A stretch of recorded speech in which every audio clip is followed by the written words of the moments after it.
Hello बच्चों, कैसे हो आप सभी। आशा करता हूं सब स्वस्थ हो, तंदुरुस्त हो। आज फिर से हम लोग एनटीपीसी का जो PYQ सीरीज है उसका पार्ट 2 हम लोग आगे बढ़ा रहे हैं। PYQ सीरीज को आज पार्ट 2 का पढ़ाई हम लोग करने वाले हैं। देखते हैं क्या क्या वो इंपॉर्टेंट क्वेश्चन है, क्या क्या वो क्वेश्चन है जो इससे पहले पूछा गया है। चलो शुरू करते हैं भरत सर के साथ भारतीय रेलवे का सफर। चलिए आगे बढ़ते हैं। आज का पहला क्वेश्चन देखो भाई, पहला क्वेश्चन जो हमारे हैं वो पॉलिटी से है। तो पहला क्वेश्चन देखो क्या पूछा गया है, अच्छे से देखना कि चीफ इलेक्शन कमिश्नर के बारे में पूछा गया है कि chief election commissioner of India holds the office for. समझ में आ गया। जो मुख्य चुनाव आयुक्त है भारत का, वो कितने दिन के लिए अपना जो ऑफिस है उसको होल्ड करते हैं। रिटायरमेंट टाइम भी बोल सकते हो उसको। बात समझ में आ गया। तो बताइए। तो ऑप्शन नंबर ए देखो, option number B, option number A 60 years और 6 years whichever is earlier, 65 years और 6 years whichever is earlier, 70 years 55 years। देखो बताओ बच्चा लोग, इसका जो आंसर है भैया याद रखना, पॉइंट नंबर बी हमारा आंसर होगा। ठीक है, इसका आंसर क्या होगा? 6 years और 65 years whichever is earlier। इसका आंसर क्या है? 6 years और 65 years एज। 65 years as. बात समझ में आ गया। 65 years age which ever is earlier, जो पहले आएगा which ever is earlier। बात समझ में आ गया। इसका मतलब क्या है? इसका मतलब यह है कि मान लो कोई आदमी 62 years के एज में, मान लो कोई व्यक्ति है, कोई इंसान है जो 62 years के एज में क्या बना है बच्चे लोग? 62 years के एज में वो भारत का चीफ इलेक्शन कमिश्नर बना है। बात समझ में आ गया क्या बोला मैंने? तो बताओ इस केस में अगर मैं इसमें 6 years ऐड कर तो 68 हो जाएगा, जो गलत है क्योंकि ये 65 years कभी भी क्रॉस नहीं होगा। 65 years कभी भी क्रॉस नहीं होगा, इसको याद रखना है। बात समझ में आ गया। मतलब जब इनका एज 65 years होगा तब रिटायर हो जाएंगे। इस केस में ये आदमी 3 साल तक ही, 3 years तक ही क्या रहेंगे भाई? हमारे चीफ इलेक्शन कमिश्नर रहेंगे। अब मान लो कोई आदमी है जो 58 के एज में क्या हुआ? हमारे चीफ इलेक्शन कमिश्नर बने हैं। अब यस, अगर इसमें 6 years देखोगे तो कितना हो जाएगा? 6 years कितना हो जाएगा? 64 years। तो ये तो क्रॉस नहीं किया। मतलब अगर कोई आदमी 58 की एज में क्या बनता है? चीफ इलेक्शन कमिश्नर बनता है तो वो पूरा 6 साल रहेंगे। इस केस में देखेंगे पूरा 6 साल रहेंगे। बात समझ में आ गया। और कोई अगर 62 के एज में होता है उस केस में 65 years पहले आता है, whichever is earlier। इस केस में 65 में रिटायर हो जाएंगे। बात समझ में आ गया। चलिए बच्चों लोग आगे बढ़ते हैं। अब इलेक्शन कमिश्नर ऑफ इंडिया, मतलब इलेक्शन कमीशन ऑफ इंडिया जो होता है, ठीक है, जो बच्चे लोग हमारे इलेक्शन कमीशन ऑफ इंडिया होता है, ये किस आर्टिकल में मेंशन किया गया है? Election commission of India. बताओ, election commission of India, election commission of India जो होता है ये किस आर्टिकल में मेंशन किया गया है? बताइए किस आर्टिकल में मेंशन किया गया है? बढ़िया, वेरी गुड, सही आंसर दिए हो। देखो बच्चे लोग, ये आर्टिकल नंबर अगर बात करेंगे हम लोग, आर्टिकल 324 से 329, एक्सट्रीमली सॉरी, 325 से क्या देखेंगे? 329। बात समझ में आ गया। इस आर्टिकल 324 से 329 के बीच में क्या देखेंगे हम लोग? भारत का जो इलेक्शन कमीशन ऑफ इंडिया को क्या किया गया? डिफाइन किया गया, बनाया गया है। बात समझ में आ गया। ये आर्टिकल बहुत इंपॉर्टेंट है, बार बार पूछा गया हमारे एग्जाम में। आर्टिकल, ये पूरा रेंज तो याद करना ही है। आर्टिकल 324 तो किसी भी हालत में भूलना नहीं है, ये बार बार पूछा गया हमारे एग्जाम में। क्वेश्चन अलग अलग एग्जाम में पूछा गया, सिर्फ एनटीपीसी के बारे में बात नहीं कर रहा हूं, स्टेट गवर्नमेंट के एग्जाम में भी पूछा गया है। बात समझ में आ गया। इसको छोड़ के अगर हम लोग बातें करेंगे, क्या एनटीपीसी के एग्जाम में किसी स्लॉट में क्वेश्चन मिला होगा, प्रीवियस आया होगा, एसएससी के एग्जाम में पूछा गया है। आशा करता हूं क्लियर है। चलिए बच्चों लोग, स्क्रीनशॉट लेना तो ले लो। चलिए नेक्स्ट क्वेश्चन की तरफ आगे बढ़ते हैं। बताओ नेक्स्ट क्वेश्चन क्या भैया? बहुत इंपॉर्टेंट है। Who among the following musician who lived between 1253 and 1325? समझ रहे हो बच्चे लोग? मतलब 1253 से 1325 के टाइम पीरियड के बारे में बात हो रहा है। एडी, बात समझ में आ गया बच्चे लोग? नाम कभी सुने हो तुगलक डायनेस्टी का? कौन कौन नाम नहीं सुने तुगलक डायनेस्टी का? गियासुद्दीन तुगलक, गियासउद्दीन तुगलक नाम सुने हो? तो गियासउद्दीन तुगलक जो होता है दिल्ली का तख्त, दिल्ली का सुल्तान कब बने थे? 1320 को बने थे। बात समझ में आ गया क्या बोला मैंने? तो ये उस समय का बात हो रहा है। तो 1320 से वही देखो, 1320 से कहीं ना कहीं 1325 तक इनका क्या था? रूल था दिल्ली में। बात समझ में आ गया क्या बोला मैंने? तो बच्चों लोग उस समय का बात हो रहा है। तो ऑप्शन देखो, तानसेन, अमीर खुसरो, सवाई शास्त्री और क्या होगा हमारा? बाईजू। बात समझ में आ गया? तो भैया इसका आंसर सीधी भाषा में हो जाएगा अमीर खुसरो। क्या आंसर हो जाएगा बच्चे लोग? अमीर खुसरो आंसर हो जाएगा। अब देखो अमीर खुसरो के बारे में कुछ इंपॉर्टेंट पॉइंट लिख लो। इसका आंसर अमीर खुसरो है, ठीक है भाई? देखो, और ये हमारे तानसेन किसके टाइम पे है? अकबर के टाइम के है। देखो अमीर खुसरो, कुछ इंपॉर्टेंट पॉइंट नोट करेंगे, इनके ऊपर क्वेश्चन आता है कभी कभी। अमीर खुसरो, बच्चों लोग अच्छे से लिखो, नोट डाउन करो अमीर खुसरो के बारे में कुछ कुछ बहुत ही इंपॉर्टेंट शानदार पॉइंट। बात समझ में आ गया? अमीर खुसरो, पहली बात, कवाली सुने हो? कवाली, कवाली सुनते हो ना? कवाली जो गाना होता है, तो भाई इनको क्या बोला गया है भैया? Father of qawwali. अमीर खुसरो को क्या माना जाता है? Father of qawwali. लिख लो बच्चों लोग, फादर ऑफ कवाली कौन है? अमीर खुसरो पूछा जाता है। बात समझ में आ गया? उसके बाद निजामुद्दीन औलिया बोल के एक बहुत ही फेमस सूफी सैंत था, साधु था, ये उनका शिष्य भी बने थे, ठीक है? नेक्स्ट पॉइंट देख लो, ही बिकेम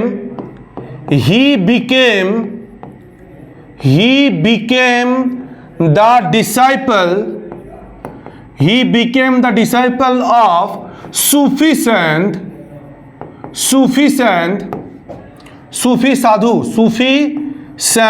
लिख लो निजामुद्दीन औलिया।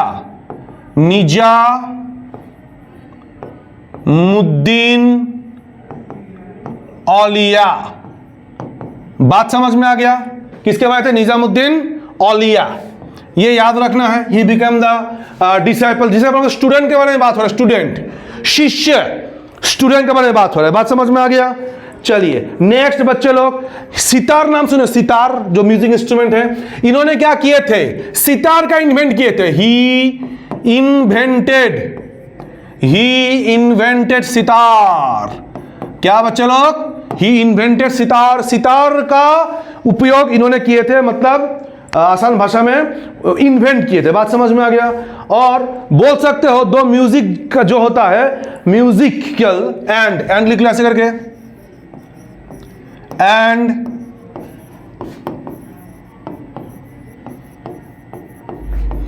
बात समझ में आ गया क्या बोला मैंने? देखो भैया ये सितार वाला पूछा गया एग्जाम हमारे क्वेश्चन में, सितार वाला पूछा गया क्वेश्चन है भैया, कृपया करके इसको नजरअंदाज ना करे, ये किसी ना किसी एग्जाम में पूछा गया क्वेश्चन है। बात समझ में आ गया यहां तक? ठीक है। और क्या इन्वेंट किए थे ये दोनों भैया? म्यूजिक का फॉर्म, ख्याल एंड तराना। बात समझ में आ गया?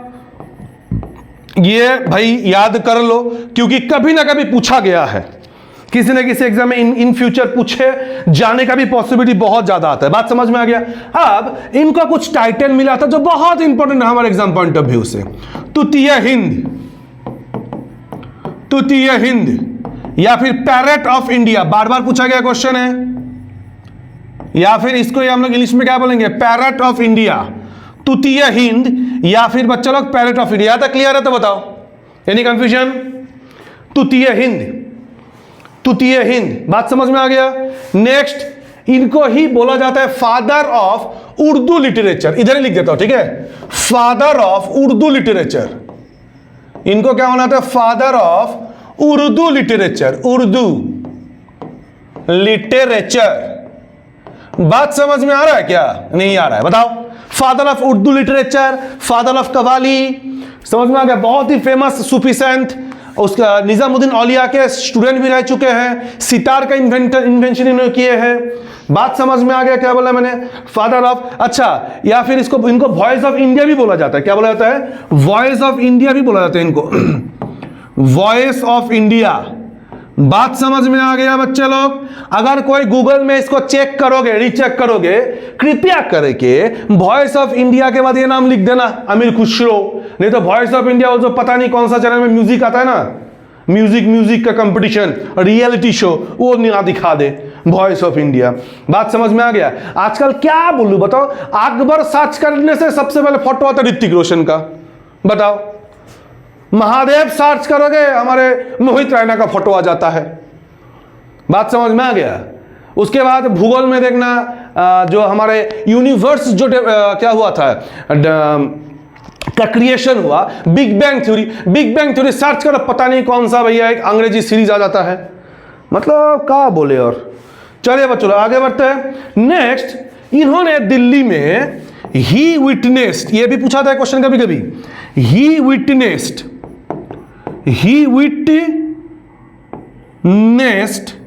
द रेन ऑफ, रेन का मतलब क्या है? टोटल यहां पे इन्होंने बता रहा हूं, ही विटनेस द रेन ऑफ 8 सुल्तान। बात समझ में आ गया क्या बोला मैंने? 8 सुल्तान ऑफ दिल्ली।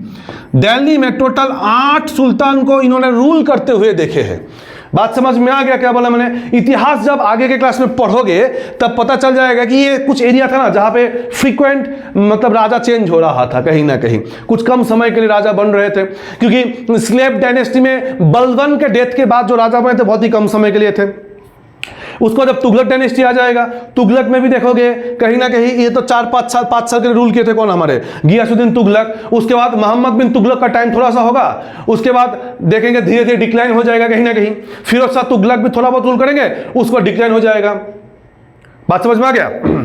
तो सॉरी, बीच में खिलजी भी आए थे, ठीक है। मतलब अगर हम लोग इसको ऐसे देखें, और खिलजी में क्या देखेंगे हम लोग?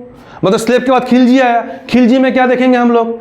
खिलजी में भी देखेंगे अलाउद्दीन खिलजी का ही जो रूल का टाइम है ना, वही थोड़ा बड़ा है। बात समझ में आ गया क्या बोला मैंने? अच्छा, इन्होंने क्या कहते हैं? ही, देखो भैया ये बहुत इंपॉर्टेंट पॉइंट है, बार बार बोला मैंने, समझ में आ गया? बहुत इंपॉर्टेंट पॉइंट है। इन्होंने 8 सुल्तान को रूल करते हुए देखे। देखो इससे पहले, मतलब इससे पहले नहीं, इसके बाद हम लोग आगे चल के कहीं ना कहीं एक चीज पढ़ने वाले हैं। क्या पढ़ने वाले हैं? दिल्ली सल्तनत। बात समझ में आ गया? क्या पढ़ने वाले हम लोग? दिल्ली सल्तनत को पढ़ने वाले हैं। तो दिल्ली सल्तनत में देखो ध्यान से, दिल्ली सल्तनत में टोटल 5 डायनेस्टी रूल किए। कौन सा डायनेस्टी? सबसे पहला डायनेस्टी था बच्चों स्लेव डायनेस्टी। बात समझ में आ गया? स्लेव डायनेस्टी के बाद कौन सा डायनेस्टी आया? खिलजी डायनेस्टी। और बच्चों लोग खिलजी डायनेस्टी के बाद कौन सा डायनेस्टी आया? खिलजी डायनेस्टी के बाद तुगलक डायनेस्टी। बात समझ में आ गया? तुगलक डायनेस्टी के बाद कौन सा डायनेस्टी आएगा बच्चों लोग? अगर हम लोग देखें, सैयद डायनेस्टी। समझ में आ गया? सैयद डायनेस्टी। और सबसे लास्ट में कौन सा डायनेस्टी है मेरे प्यारे बच्चों? लोधी। और लोधी को ओवरथ्रो करेगा कौन? मुगल शाह के। बात समझ में आ गया? मैं यहां पे लिख देता हूं, लोधी जगह नहीं है। बात समझ में आ गया? लोधी। सबसे लास्ट में कौन आया बच्चों लोग? लोधी आए। इसको ऐसे याद कर लेना है हम लोगों को। तो देखेंगे, देखो भाई, इस डायनेस्टी में देखेंगे कहीं ना कहीं बलबन के डेथ के बाद, गियासुद्दीन बलबन के डेथ के बाद जो राजा बने थे स्लेव डायनेस्टी के, वो बहुत ही कम समय के लिए बने थे। बात समझ में आ गया? खिलजी में भी देखेंगे सबसे ज्यादा रूल कौन करेगा? सबसे लॉन्ग टाइम तक देखेंगे हमारे कौन? यही रणबीर सिंह, है ना? रणबीर सिंह रूल करेंगे। रणबीर सिंह का मतलब कौन हो गया? अरे भाई खलीवली भूल गए, अलाउद्दीन खिलजी। वेरी गुड, अलाउद्दीन खिलजी का ही टाइम के बाद जो भी किंग बना था, यहाँ पे ज्यादा टाइम के लिए नहीं था। गियासुद्दीन तुगलक आगे चल के क्या करेंगे? तुगलक को एस्टेब्लिश करेंगे। इसमें भी देखेंगे ज्यादा टाइम, मतलब हमारे कौन? मोहम्मद बिन तुगलक। और फिर अच्छा तुगलक थोड़ा बहुत देखेंगे, उसके बाद देखेंगे टाइम खत्म हो जाएगा। सैयद डायनेस्टी तो भैया बना और कुछ साल में खत्म हो गया, लोधी भी आगे चल के खत्म हो जाएगा। तो इसीलिए कहीं ना कहीं हम लोग क्या देखें कि ये जो टाइम है ना, इस टाइम के बीच में, मतलब बलबन, यहां पे बलबन नाम लिया मैंने, बलबन। बात समझ में आ गया बच्चों लोग? बलबन से अगर देखेंगे गियासुद्दीन तुगलक तक, मतलब यहां तक गियासउद्दीन तुगलक तक, बात समझ में आ गया? तो भाई गियासउद्दीन तुगलक मतलब माना जाता है कि बलबन से गियासउद्दीन तुगलक के बीच में, गियासउद्दीन तुगलक का जो रूल था ना, इसके बीच तक के समय में जो जो सुल्तान थे सबका इन्होंने शासन मतलब रूल देखे हैं इस आदमी ने। 8 टोटल क्वेश्चन पूछा जाता है। हाँ अच्छा, कुछ कुछ जगह पे 7 लिख के आता है, कुछ कुछ जगह पे 7 लिख के आता है। बात समझ में आ गया? 7 सुल्तान लिख के आता है। कुछ किसी किसी एग्जाम में पूछा भी गया था 7 सुल्तान, 7 हो 8 हो, समझ में आ गया? अगर पूछा जाए, देखो 7 8 कितना सुल्तान, ये बहुत ही कम पूछा गया, आइदर ऑप्शन में एक ही रहेगा, तो आंसर हमारा क्या हो जाएगा? आमिर खुसरो हो जाएगा। ठीक है, तो ये एक्चुअली याद रखना, कंफ्यूज मत हो जाना। बात समझ में आ गया? चलिए बच्चों लोग थोड़ा सा आगे बढ़ते हैं। यहां तक क्लियर है? Any confusion? इसका एक स्क्रीनशॉट लेना तो ले लो, बहुत इंपॉर्टेंट चीज है। तो बलबन से गियासुद्दीन तुगलक तक का अगर देखेंगे, आमिर खुसरो ने क्या देखे थे? और रूल देखे थे। बात समझ में आ गया? चलिए अभी नेक्स्ट क्वेश्चन की तरफ बढ़ते हैं हम लोग, नेक्स्ट क्वेश्चन की तरफ बढ़ते हैं। बताइए next question, oil zapper technology to remove oil spill in ocean is developed by. समझ में आ गया? ये डेवलप्ड बाय, ये डेवलप कौन किए थे बताओ? ये थोड़ा सा करंट अफेयर्स रिलेटेड क्वेश्चन है। अच्छा हाँ, एक चीज मैं बोलना भूल गया, ये एक्चुअली पुराना जो हमारा एग्जाम हो चुका है ना, प्रीवियस ईयर क्वेश्चन, उसका क्वेश्चन मैंने उठाया। बात समझ में आ गया? तो मैंने यहां पे करंट अफेयर्स का क्वेश्चन को मैंने क्या कि इग्नोर कर दिया। बात समझ में आ गया? क्योंकि मान लो 2015 में जो एडवर्टाइजमेंट निकला था, उसका एग्जाम कब हुआ था? 2016 में हुआ था, CBT 1 NTPC का। तो ये कहीं ना कहीं लगभग 10 साल हो गया ना, अब 2025 चल रहा है, सोच के देखो। तो 10 साल पुराना करंट अफेयर्स मैंने इसलिए इग्नोर कर दिया। समझ में आ गया क्या बोला मैंने? तो ये शायद उस रिलेटेड है, कुछ आ गया होगा रिलेटेड। चलो कोई बात नहीं। तो अभी का करंट अफेयर्स इंपॉर्टेंट है हमारे लिए, 10 साल पुराना करंट अफेयर्स। समझ रहे हो ना क्या बोला मैंने? हाँ, ऐसा पूछा भी गया था SSC के एग्जाम में, जो मैंने डिस्कस किया था कहाँ पे, हमारे इंट्रोडक्शन क्लास में पूछा गया था कि भाई 2002 या 3 में पद्मश्री किसको मिला था, ऐसा क्वेश्चन पूछा गया है। अब बोलोगे सर तो 20-25 साल पुराना क्वेश्चन हो गया, लेकिन जिनको पद्मश्री मिला था ना, उनका डेथ हाल ही में हुआ है, मैं नाम भूल रहा हूं, ठीक है, तो उनका डेथ अभी हाल ही में हुआ है। तो ये रिलेटेड क्वेश्चन ऐसे आ गया था। ठीक है, तो देखो करंट अफेयर्स के लेवल कहाँ पे लेके चले गए लोग। चलिए सारा क्लास होगा, करंट अफेयर्स क्लास भी होगा। बात समझ में आ गया? अच्छा, इसका आंसर क्या होगा? तेरी, मेरी नहीं, तेरी, तेरी मेरी मेरी। बात समझ में आ गया? चलिए कोई बात नहीं, आगे बढ़ते हैं। नेक्स्ट, ये भी आ गया उस जमाने का करंट अफेयर, जो भी हो थोड़ा सा देख लेते हैं हम लोग।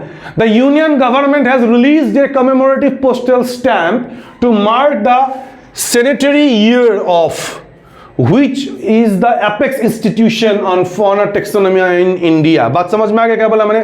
केंद्र सरकार ने डैश के शताब्दी वर्ष के उपलक्ष्य में एक स्मारक डाक टिकट जारी किया था, जो भारत में जीव जंतु वर्गीकरण पर सर्वोच्च संस्था है। बात समझ में आ गया? ये भी करंट अफेयर्स का क्वेश्चन था उस जमाने का, आ गया। जो भी हो, इसका आंसर कोई दे पाओगे? चलिए इसमें टाइम वेस्ट नहीं करते हैं, इसका answer zoological survey of India है, इसमें टाइम वेस्ट नहीं करते हैं, आगे बढ़ते हैं। चलिए बच्चों आगे बढ़ता, आप बताओ।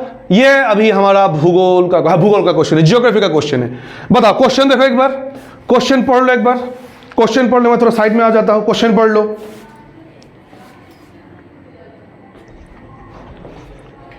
पढ़ लिए?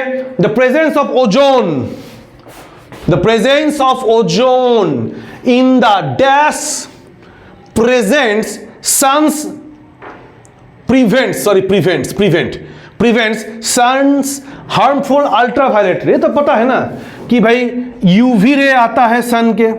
अब यूवी अलग अलग कैटेगरी के होते हैं, यूवी ए होता है, यूवी बी होता है, वो काम का नहीं है हमारे। ठीक है, जो एक्स्ट्रा हार्मफुल है ना, वो हमारे एटमॉस्फेयर का कोई एक लेयर है, यही तो पूछा गया ना। हाँ, कोई एक लेयर है जिसमें ओजोन मिलता है, जो इसको रोकता है, जिसको रोकता है। बात समझ में आ गया? हाँ, 100% रोकता नहीं है, कुछ आता है यूवी। आप सोचा कि यूवी नहीं आएगा, घिसते हो ना गाल में, यूवी प्रोटेक्शन SPF 20, 30, 40, घिसने वाला सब कंपनी बंद हो जाएगा। जो भी हो, जो हार्मफुल चीज़ है ना, जो रोकने का काम करते हैं, ये मजाक कर रहा हूँ, ठीक है, सीरियस मत लेना, कुछ बच्चा सीरियस हो जाते हैं। तो बताइए ये कौन सा अर्थ का एटमॉस्फेयर का लेयर है जिसमें ओजोन मिलता है, जिसमें ओजोन मिलता है, बताओ। ओजोन मिलता है, वाह सही आंसर दिया है, स्ट्रेटोस्फियर में। अच्छा एक बात बताओ तो हमको, जो हमारे सन है ना, सन से तो आता है, उसको रोका। अच्छा पृथ्वी का जो एटमॉस्फेयर है उसमें कितना लेयर है, बताओ कितना लेयर है, कितना लेयर है बताओ। 5 लेयर, वेरी गुड। देखो भाई, अगर हम लोग ये पृथ्वी को देखेंगे ना, ये अर्थ है, ये क्या है मेरे प्यारे बच्चों लोग, ये अर्थ है, बात समझ में आ गया। अर्थ के चारों तरफ ऐसे करके देखो, 1 2 3 4 5 ऐसे लेयर है, बात समझ में आ गया। अब कितना ऊंचाई पे है, क्या है क्या नहीं, इसके बारे में हम डिस्कस नहीं कर रहे अभी, क्लियर है। ये जियोग्राफी में पढ़ोगे। देखो सबसे पहला जो लेयर है क्या है, ट्रोपोस्फियर। ओ 4 लेयर तो दिया है यहाँ पे, 1 लेयर हमको लिखना है। चलो ट्रोपोस्फियर, ट्रोपोस्फियर। नेक्स्ट क्या हो जाएगा बच्चे लोग, स्ट्रेटोस्फियर। बात समझ में आ गया, पहला क्या है ट्रोपोस्फियर, नेक्स्ट क्या है स्ट्रेटोस्फियर। उसके बाद क्या है मेसोस्फियर, मेसोस्फियर। उसके बाद क्या है थर्मोस्फियर, थर्मोस्फियर। थर्मोस्फियर को ही मेरे प्यारे बच्चों लोग किस नाम से जाना जाता है, आयोनोस्फियर। बात समझ में आ गया, ionosphere, troposphere, stratosphere, mesosphere, thermosphere. उसके बाद हम लोग क्या देखेंगे, एक्सोस्फियर। क्या होता है बच्चों लोग, एक्सोस्फियर। मतलब ये है ट्रोपोस्फियर, ये है स्ट्रेटोस्फियर, ये है हमारा मेसोस्फियर, ये है हमारा थर्मोस्फियर या फिर आयोनोस्फियर, ठीक है। थर्मोस्फियर को आयोनोस्फियर बोला जाता है, ठीक है। और एक हो जाएगा हमारा एक्सोस्फियर, और क्या हो जाएगा, एक्सोस्फियर हो जाएगा। बात समझ में आ गया है तक जिंदगी में। अब देखो बच्चों लोग, अगर समझ में आ गया तो भैया सबसे धरती से सटा वाला यार कौन सा, ट्रोपोस्फियर हो जाएगा, इसको याद कर लेना, पूछा जाता है एग्जाम में। और इस स्ट्रेटोस्फियर में ही हमको क्या मिलता है, ये देखने को मिलता है, ठीक है। चलिए अब थोड़ा सा आगे बढ़ते हैं हम लोग, क्लियर है। अच्छा एक बच्चा पूछ रहा है इसको कैसे याद करें लेयर को, इसको याद करने के ट्रिक्स बताता हूं मैं, ठीक है। पसंद आए तो ले लेना, नहीं तो खुद का ट्रिक्स निकाल लेना। देखो भैया इसको याद रखना, ट्राई, ट्राई, ट्राई, टू से कुछ नहीं है, टू से कुछ नहीं है, ठीक है। Try to support, try to support me, try to support me in, इसको याद कर लो, in, try to support me in exam. इसको ऐसे याद कर सकते हो, try to support me in exam, try to support me in exam. बात समझ में आ गया। ट्राई से ट्रोपोस्फियर, सपोर्ट से स्ट्रेटोस्फियर, टू से कुछ नहीं है, मी से मेसोस्फियर, इन से आयोनोस्फियर मतलब थर्मोस्फियर, और एग्जाम से एक्सोस्फियर, ठीक है। इसको भी अगर याद करना है तो कर लो जब बोल ही रहे हो। ये स्लेव डायनेस्टी, स्लेव डायनेस्टी को याद करने का तरीका यहां पर लिख देता हूं, ठीक है। सबसे पहले क्या है हमारा स्लेव, मतलब वही हमारा दिल्ली सल्तनत का जो 5 डायनेस्टी है उसको याद करने का थोड़ा सा तरीका देख लो। ये होगा हमारा सबसे पहले slave dynasty, slave dynasty. Slave के बाद क्या हो जाएगा बच्चों लोग, खिलजी डायनेस्टी, खिलजी डायनेस्टी। ये क्या हो गया, टेक्नोलॉजी या खिलजी डायनेस्टी। उसके बाद तुगलक डायनेस्टी,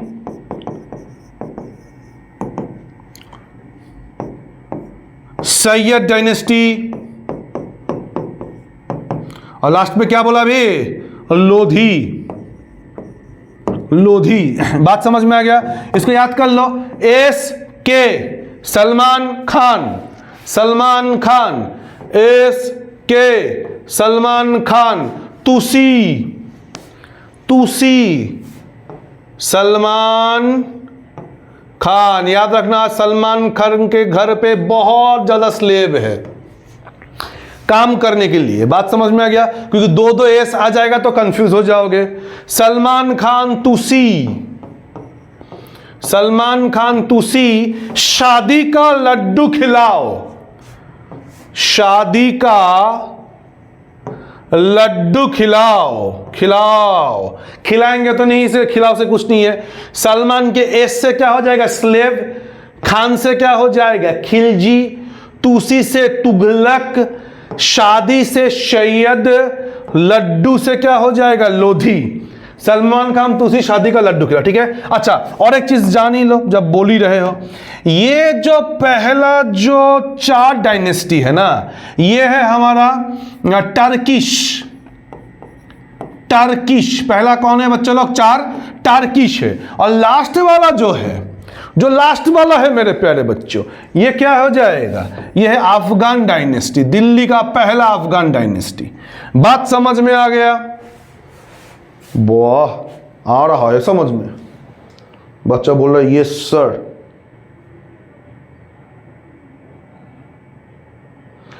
बहुत आगे जाओगे जिंदगी में। चलो आगे बढ़ते हैं। Next next next next next next next next next clear है? चलो बताओ, क्वेश्चन पढ़ो, आंसर दो। अच्छा, ये तो हो गया ना। क्वेश्चन पढ़ो। There are over dash capillaries in our lungs, हमारे फेफड़ों में, फेफड़ों, फेफड़ा, ठीक है, लंग्स, हमारे फेफड़ों में, समझ में आ गया? डैश से अधिक की कोशिकाएं होती है। बताओ, capillary. There are over dash capillaries in our lungs, lungs, इनसा क्या होगा? लगभग ये मोर देन कितना हो जाएगा बच्चों लोग? 300 मिलियन। कितना हो जाएगा? 300। जस्ट इमेजिन करके देखो, 1 मिलियन में 10 लाख होता है। 1 मिलियन में कितना होता है बच्चों लोग? चलो एक बढ़िया चीज सिखा देता हूं। बताओ तो 1000 में कितना जीरो होता है? वाह, 3। 1000 में 3 जीरो होता है। बात समझ में आ गया? अच्छा, 1 मिलियन इक्वल टू 10 लाख बोला मैंने, और 3 जीरो लगा दो तो कितना हो जाएगा? 1 मिलियन। बात समझ में आ गया? और 3 जीरो लगा दोगे तो कितना हो जाएगा? 1 बिलियन। और 3 जीरो लगा दोगे तो क्या हो जाएगा? ट्रिलियन। ऐसे ही चलता जाएगा। तो जस्ट इमेजिन करके देखो, हम लोगों का जो लंग्स है, छुटकू सा लंग्स है, और ये छुटकू सा जो लंग्स है, क्या हो गया रे, इस लंग्स में 300 मिलियन, मतलब 300 को 10 लाख से मल्टीप्लाई करो। क्लियर है? अब एक दिमाग में क्वेश्चन आता है कि सर कैपिलरी होता क्या है? अच्छा एक बात बताओ, जब ब्लड पढ़ोगे, बात समझ में आ गया, या फिर ब्लड सर्कुलेटरी सिस्टम जब पढ़ोगे, दिल जब पढ़ोगे, हार्ट जब पढ़ोगे, तब देखना कुछ ब्लड वेसल्स लिख के आएगा। अब सब ब्लड वेसल क्या चीज है? अरे भाई, ब्लड वेसल कुछ नहीं है भैया, एक ट्यूबुलर स्ट्रक्चर होता है जिसमें से ब्लड जाता है। आसान भाषा में ब्लड जाने का रास्ता। मैं गाड़ी लेके निकलूंगा, किसी रास्ते से तो जाऊंगा ना, तो गाड़ी जाने का रास्ता होता है।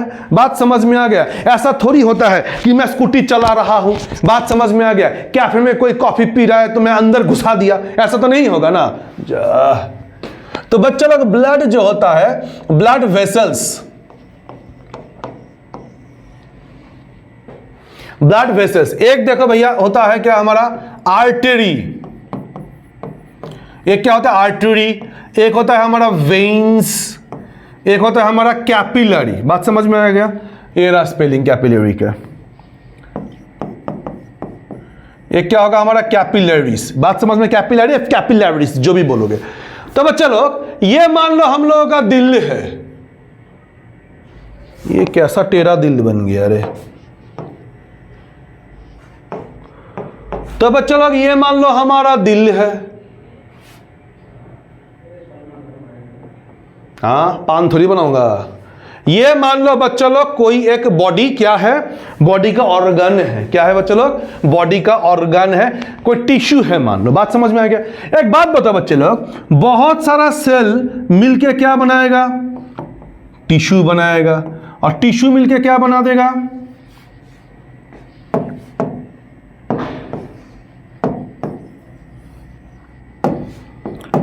बहुत सारा सेल मिलके क्या बनाएगा, टिश्यू बनाए, अरे भाई टिश्यू बनाएगा।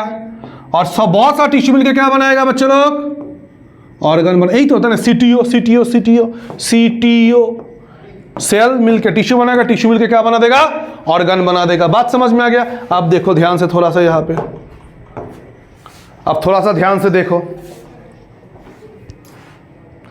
देखो बच्चे लोग अभी होता क्या है, होता क्या है, बात समझ में आ गया।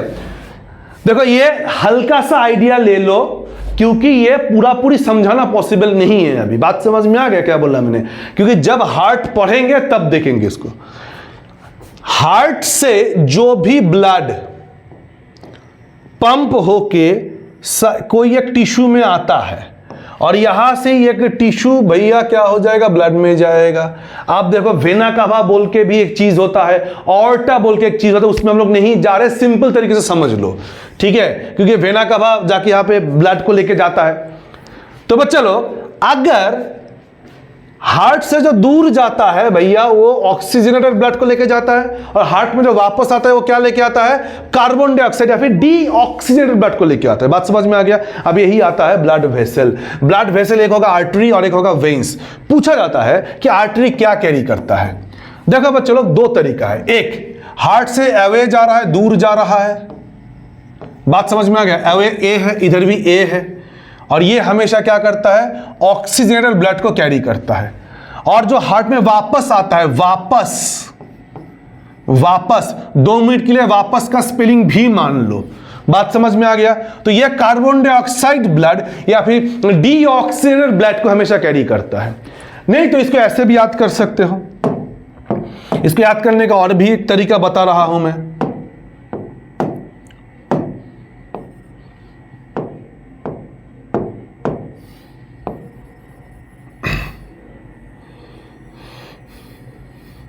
आज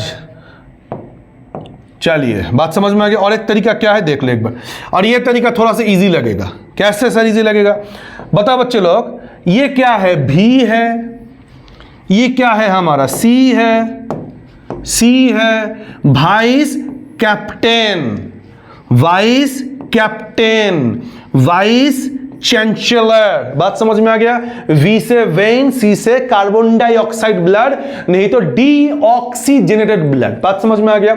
लेकिन यहां पे देखो भैया भावेल होगा, ए ई आई ओ यू, बात समझ में आ गया, ए ई आई, देखो लेकिन ये दोनों ही कॉन्सोनेंट है। बीसी, अगर बीसी याद कर लिए बाय डिफॉल्ट क्या हो जाएगा, वेन्स कार्बन डाइऑक्साइड या फिर डीऑक्सीजनेटेड ब्लड को कैरी कर रहा है, तो ये बाय डिफॉल्ट क्या हो जाएगा, ऑक्सीजनेटेड हो जाएगा, आर्टरी। अब क्वेश्चन आता है कैपिलरी क्या होता है। एक बात बताओ, घर पे तो छत पे तो टैंकर रखा होगा। अब टैंक में देखो बच्चे लोग, टैंक में पानी चलाने के लिए एक ही पाइप होता है, बात समझ में आ गया, एक ही पाइप होता है। लेकिन वही जब टैंक से पानी बाहर आता है, हम लोग छोटा छोटा पाइप करके अलग अलग रूम में, किचन में, वॉशरूम में भेजते हैं, बात समझ में आ गया।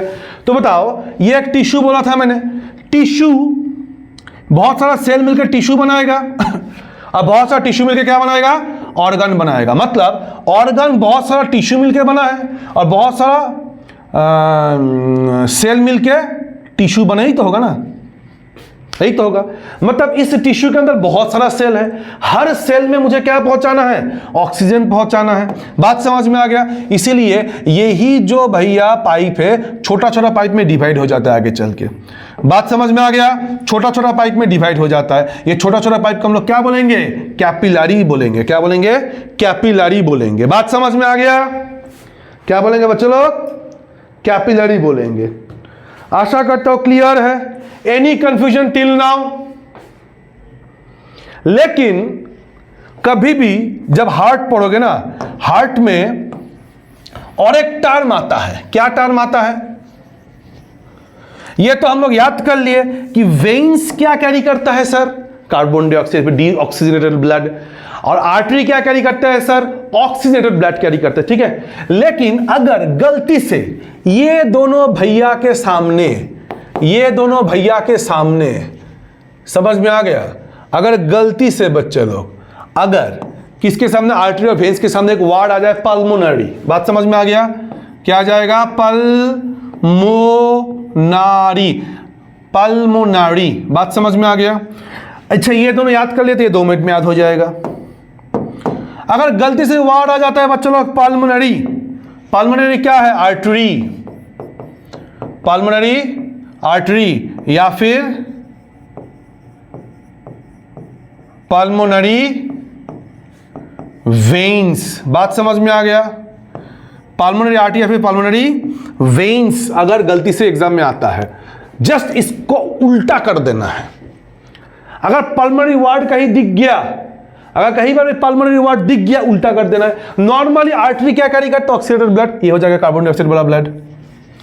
वेन्स नॉर्मली क्या कैरी करता है, कार्बन डाइऑक्साइड ब्लड, ये हो जाएगा ऑक्सीडेटेड ब्लड। सर क्यों, इसका आंसर अभी नहीं दे पाएंगे बाबू, जब हार्ड पढ़ेंगे तब बताऊंगा, क्योंकि बहुत लेंदी वीडियो हो जाएगा। क्लियर है, फिलहाल के लिए याद रखो। चलिए इसका आंसर मिल गया लगभग, देखे चलो आगे बढ़ते हम लोग। Next, why it is remarked that the pocket of the Indian president is bigger than that of the American president. बच्चों लोग रिसेंटली अगर देखेंगे हम लोग इसको लेके, कौन सा हमारा प्रेसिडेंट, खास करके जो गवर्नर का जो वीटो पावर है ना, गवर्नर का जो वीटो पावर है, समझ में आ गया। अगर गवर्नर, अगर बात करेंगे प्रेसिडेंट के लिए स्टेट लेजिस्लेटिव असेंबली में, ठीक है, बनाया हुआ कोई बिल को रिजर्व करते हैं तो प्रेसिडेंट उसको अनलिमिटेड टाइम तक रोक के रख सकता था, बात समझ में आ गया। सुप्रीम कोर्ट का रिसेंटली एक जजमेंट आया है जिसमें कुछ टाइम फ्रेम बांध दिया गया है, बात समझ में आ गया। इसके बारे में हम लोग किसी एक दिन बात करेंगे पॉलिटी के क्लास में, फिलहाल हम लोग को सीरीज को आगे बढ़ाना है तो PIQ देख लेते हैं, बात समझ में आ गया। देखो बच्चों लोग, यहाँ पे राष्ट्रपति के बारे में बात हो रहा है, गवर्नर के बारे में बात नहीं हो रहा है, इसलिए मैं इसको आगे बढ़ाता हूं, ठीक है, टॉपिक को। देखो क्या बोला गया है यहाँ पे, option number 1, the power of the Indian president not to take any action either positive और negative on the bill for an indefinite period, बात समझ में आ गया। देखो वीटो पावर के बारे में अगर हम लोग बातें करेंगे, ठीक है, इसके ऊपर मैं एक वीडियो अलग से बनाऊंगा एक दिन, तब देख लेना आराम से, ठीक है। इसके ऊपर सिर्फ वीटो पावर के ऊपर एक वीडियो बनाऊंगा, बात समझ में आ गया। देखो नेक्स्ट क्या बोला गया है, next, the president of USA has to return the bill for reconsideration in 10 days as against 30 days for the Indian president, बात समझ में आ गया। देखो बच्चों लोग, यहां पे लिखा गया है ना, ये जो लिखा गया है, भारत के संविधान में ऐसा कोई टाइम फ्रेम लिखा ही नहीं गया है, पहली बात समझ में आ गया। ऐसा कुछ लिखा ही नहीं गया है तो भाई बाय डिफॉल्ट ये गलत हो जाएगा, कोई टाइम फ्रेम लिखा नहीं है पॉकेट वीटो के मामले में, बात समझ में आ गया। और ये गवर्नर का जो बिल खास करके तमिलनाडु के साथ थोड़ा बवाल हो रहा है, बस इसीलिए जो तमिलनाडु के गवर्नमेंट है सुप्रीम कोर्ट चले गए। आजकल पता है सुप्रीम कोर्ट के कॉलेजियन सिस्टम के ऊपर भी एक वीडियो बनाऊंगा मैं एक दिन, रुको फिलहाल ये सीरीज खत्म होने दो, क्योंकि NTPC के एग्जाम है, एग्जाम खत्म होने के बाद ये सब वीडियो करूंगा। चलो next, the president of USA has to return the bill for reconsideration within 10 days as against, ये तो है ही नहीं, मैं क्या कह रहा हूं भैया, टाइमिंग है ही नहीं। देखो क्या लिखा है, as against 20 days for the Indian president, तो ये दोनों भी कैंसिल हो गया, बात समझ में आ गया। The president of USA can't return the bill for reconsideration as he kept more than 10 days while that is not in the case with in Indian president, बात समझ में आ गया। The president of USA can't return, मतलब America के राष्ट्रपति यदि किसी विधेयक को 10 दिन से अधिक समय तक अपने पास रखते हैं तो वे उससे पुनर्विचार के लिए वापस नहीं कर सकते हैं, जबकि भारत के राष्ट्रपति के मामले में ऐसा कुछ बोला नहीं गया है, बात समझ में आ गया क्या बोला मैंने। तो हमारा आंसर क्या हो जाएगा, ये वाला, क्योंकि भाई पावर ऑफ इंडियन प्रेसिडेंट कोई पॉकेट वीटो है क्या चीज, बिल आया प्रेसिडेंट के पास, बात समझ में आ गया, प्रेसिडेंट ने क्या किया, उसको साइन भी नहीं किया, कोई एक्शन भी नहीं ले रहे, ना पॉजिटिव ना नेगेटिव, रख दिया अपने पास पॉकेट में डाल के नहीं रखेंगे, अपने पास चुपचाप रख दिए, क्योंकि तो एक टाइम फ्रेम बोला नहीं गया इतने दिन के अंदर आपको साइन करना है, बात समझ में आ गई। इस मामले में देखेंगे, इसलिए भैया इंडियन प्रेसिडेंट का पावर जो होता है ये थोड़ा सा ज्यादा हो जाता है। यही क्वेश्चन था, why it is remarked that the pocket veto of Indian president is bigger than that of the American president, बात समझ में आ गया, reference to the pocket veto power of the president. Any confusion till now?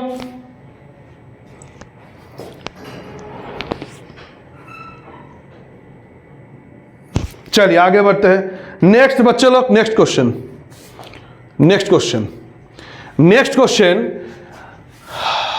Chemistry से है, litmus paper. ठीक है, लिखो देखो भैया, ए और N dash turns blue litmus into red. Blue litmus को रेड करेंगे, रेड। बात समझ में आ गया? हमेशा याद रखना बच्चे लोग,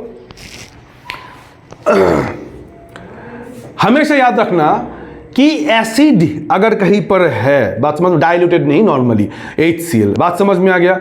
HCl मान लो बिल्कुल रॉ HCl, उस रॉ HCl में ऐसे उंगली डाल के देखना, उसके बाद उसको निकालना, तब पता चलेगा कि हर जगह पे उंगली नहीं करना चाहिए। बात समझ में आ गया? मतलब एसिड डेंजरस होता है ना, एसिड ही अटैक होता है। देखो, बिल्कुल करना नहीं चाहिए, सब इलीगल है भारत में, मतलब ये सब तो होना ही नहीं चाहिए। सोच के देखो क्या गुजरता, क्या मतलब मेंटल कंडीशन क्या होता होगा एक लड़की का जिनके ऊपर ये होता है। जो भी हो, मतलब लाल, बात समझ में आया क्या बोला मैंने? तो आसान भाषा में याद रखना कि लाल डेंजर होता है, रेड लाइट होने से हम लोग भैया रेड लाइट को जंप नहीं कर सकते हैं। बात समझ में आ रही है? एक एग्जांपल दे रहा हूं मैं, तो हमेशा याद रखना एसिड डेंजर होता है, इसलिए एसिड जो होता है ये ब्लू को रेड में कन्वर्ट कर देगा। रेड में कन्वर्ट हो रहा है, ब्लू मतलब एसिड है। बात समझ में आ गया? उसके बाद और बताओ, ये क्या है? ब्लू में मतलब ये क्या हो जाएगा? मैं यहां पे नहीं देख रहा हूं, फिलहाल इसको नहीं देख रहा हूं मैं खुद से सॉल्व करने का प्रयास कर रहा हूं। ठीक है, बाद में इसको देखेंगे। और देखो, ये जानबूझ के देखो एन लगाया कंफ्यूज करने के लिए, क्योंकि अगर सोच के देखो एसिड, उसके सामने ए लगेगा ना एन लगेगा, इंग्लिश लगा लेगा दिमाग में। बात समझ में? दोनों लिख के रख दिए। और हमेशा याद रखना बाय डिफॉल्ट क्या हो जाएगा, जब ब्लू होगा तो एसिड अगर ब्लू लिथमस को रेड करेंगे तो बेस क्या होगा? बेस जो खार होता है, बेस क्या करेंगे? वो रेड को ब्लू करेगा। यही तो होना चाहिए, यही तो होना चाहिए। अब देखो बच्चे लोग, देखो बेस, देखो बेस कभी उसको रेड नहीं करेगा तो ये खत्म। अगर मैं यहां पे बेस बिठाऊंगा वो इसको रेड करेगा, गलत हो गया। बात समझ में आ गया क्या बोला मैंने? तो भाई पहले देखते ये कहीं फिट बैठता है क्या? पहले एसिड बेस रेट का ये ए हो गया, एसिड बेस रेट। देखना ही नहीं, हमको टाइम वेस्ट करना नहीं है। जब यहाँ पे सॉल्व कर लेते यहाँ पर ही हो गया। बात समझ में आ गया? एसिड बेस रेट, तो आंसर क्या हो जाएगा? डी। क्या हो जाएगा? डी। क्लियर है बच्चे लोग? Any confusion till now?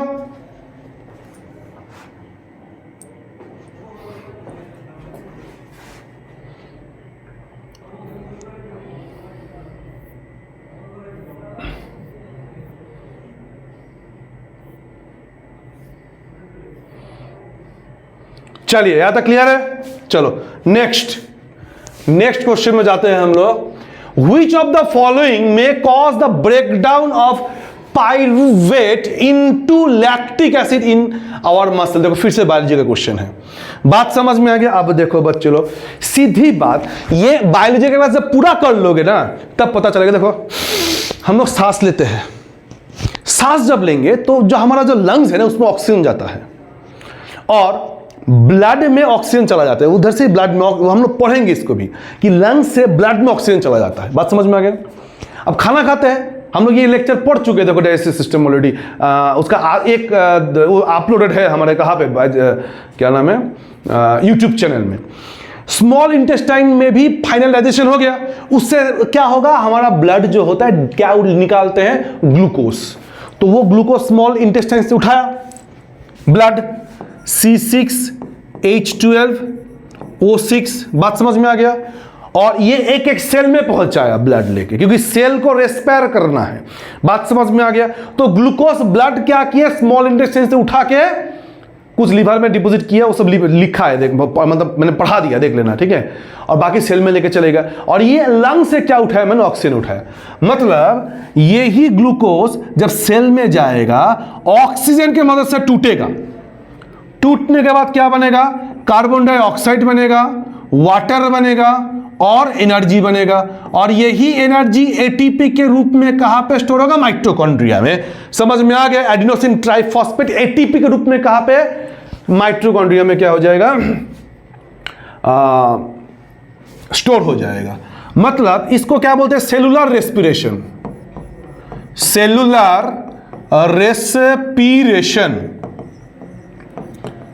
बात समझ में आ गया? मतलब ऑक्सीजन का बहुत ज्यादा क्या है बच्चे लोग, जरूरत है। ऑक्सीजन का बहुत ज्यादा क्या है बच्चे लोग, जरूरत है। बात समझ में आ गया? अब देखो, लेकिन ये सब कहां पे हो रहा है? ये सब होगा माइटोकॉन्ड्रिया में, माइटोकॉन्ड्रिया में।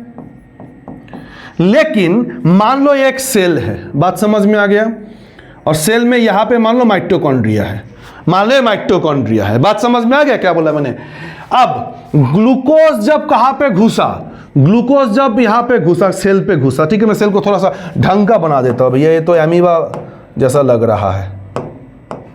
चलेगा, कोई बात नहीं, फिर भी बना देता हूं। देखो मेरे प्यारे बच्चों, मान लो ये सेल है, बात समझ में आ गया, और यह है कहां पे, माइटोकॉन्ड्रिया पड़ा हुआ है, और ये न्यूक्लियस है। ये क्या है बच्चा, न्यूक्लियस है, और ये क्या है हमारा, मान लो यहां पे माइटोकॉन्ड्रिया है। बात समझ में आ गया?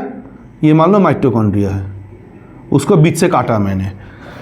ये हमारा क्या हो जाएगा, ये जो दीवार देख रहे हो ये है हमारा सेल मेम्ब्रेन, या फिर सेल मेम्ब्रेन, ये न्यूक्लियस है। बीच में क्या है, साइटोप्लाज्म है। एक लिक्विड मिलता है हम लोगों को, जेली लाइक स्ट्रक्चर, उसको क्या बोलते हैं हम लोग, जेली टाइप का जो होता है ना लिक्विड, उसको हम लोग क्या बोलते हैं, साइटोप्लाज्म बोलते हैं। तो सबसे पहले जब ये सेल मेम्ब्रेन, फिर प्लाज्मा मेम्ब्रेन से ग्लूकोज घुसा कहां पे, साइटोप्लाज्म में, तब ये जो देख रहे हो ना, ये जो कार्बन का 6 चेन है, इसको सिंपल चेन में टूट जाता है वो साइटोप्लाज्म में। ये जो साइटोप्लाज्म में जो टूटा, समझे, ये जो ग्लूकोज का जो एक चेन है, ये जो सिंपल चेन में टूटा, इसको ही हम लोग क्या बोलते हैं, पाइरूवेट बोलते हैं। अब ये पाइरूवेट क्या होगा, माइटोकॉन्ड्रिया में घुस के रेस्पायर कराएगा। बात समझ में आ गया? माइटोकॉन्ड्रिया में, और ऑक्सीजन की मदद से क्या होगा, रेस्पायर हो जाएगा। बात समझ में आ गया? बात समझ में आ गया? और एनर्जी प्रोड्यूस होगा, और यही एनर्जी हमको चाहिए बॉडी को चलाने के लिए, सब कुछ को चलाने के लिए। बात समझ में आ गया? अब देखो बच्चे लोग, जो जिम करते हो, या फिर मान लो कि बहुत ज्यादा कसरत करते हो, ठीक है, कभी कभी होता क्या है, बहुत ज्यादा मान लो मेहनत कर रहे हो, बहुत ज्यादा मेहनत कर रहे हो, बात समझ में आ गया? देखना, बहुत हेवी वर्क अगर कर लिए जिम में, तो यहाँ पे थोड़ा थोड़ा क्या होता है, हमारा क्रैम्प्स हो जाता है, हल्का कम क्या होता है बच्चा लोग, दर्द होता है। क्यों होता है? हमारा जो मसल सेल है ना, ये विदाउट ऑक्सीजन रेस्पायर कर जाता है।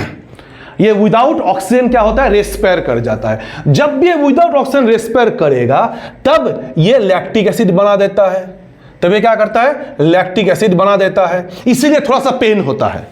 जब ये विदाउट ऑक्सीजन रेस्पायर करेगा, कौन, पाइरूवेट मसल सेल में, तब क्या हो जाएगा, लैक्टिक एसिड बनाएगा, इसीलिए क्या होता है, पेन होता है। देखना, कहीं पर अगर पेन हो रहा है, बाहर से लगा चोट नहीं, नॉर्मल बात कर रहा हूं, तो देखना गर्म पानी देने से, ये तो गर्म कपड़ा उसमें लगाने से थोड़ा सा आराम मिलता है। क्यों मिलता है? जब भी गर्म पानी उसमें डालोगे या फिर गर्म कपड़ा उसमें रखो, लगाओगे, तो क्या होता है, वहां पे ब्लड सर्कुलेशन अच्छा हो जाता है। जब भी ब्लड सर्कुलेशन अच्छा होगा, वो ऑक्सीजन लेके आएगा, ऑक्सीजन लेके आएगा तो क्या होगा, यही लैक्टिक एसिड टूट के कार्बन डाइऑक्साइड और पानी होकर बॉडी से निकल जाएगा। बात समझ में आ गया? देखो बच्चों लोग, मुझे शायद देख के लग रहा है कि आई एम बहुत ज्यादा फिटेस्ट पर्सन है। बात समझ में आ गया? आज अगर मैं, या फिर कल सुबह से उठ के मान लो मैं भागना स्टार्ट कर दिया, कसरत करना स्टार्ट कर दिया, ऑब्वियसली उसके साथ थोड़ा सा खाने पीने को भी कंट्रोल करना पड़ेगा। Diet control is necessary.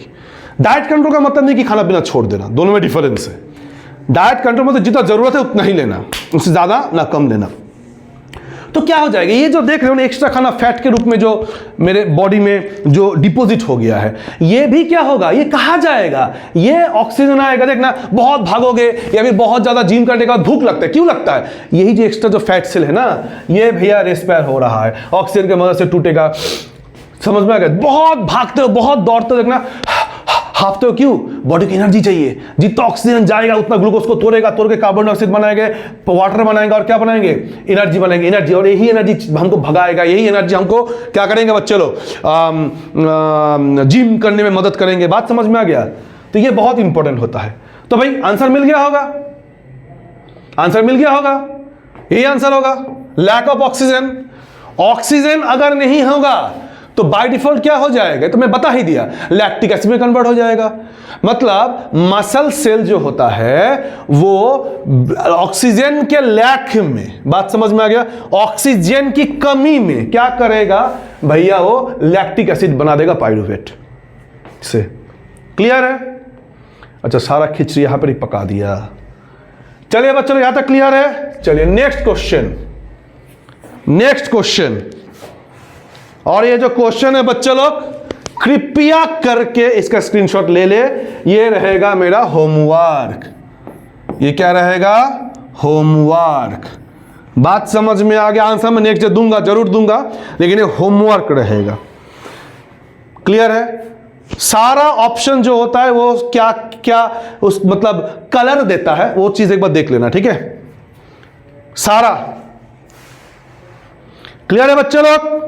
बाकी हम लोग यहां से नेक्स्ट डे पार्ट 3 का पढ़ाई करेंगे। चलिए तब तक thank you, bye bye, good night. लेकिन हाँ, भूलना मत, भूलना मत, भूलना मत, भूलना मत, मेरे साथ जुड़ के गर्दा उड़ा देना है। बात समझ में आ गया? भारतीय रेल में जॉब करना है, सफर तो करोगे ही, कितना सफर करोगे, थोड़ा जॉब भी कर लो। चलिए थैंक यू, टाटा बाय बाय, प्रणाम, गुड नाइट, जय हिंद, एंड भूलना मत गर्दा उड़ा देना है। चलिए थैंक यू।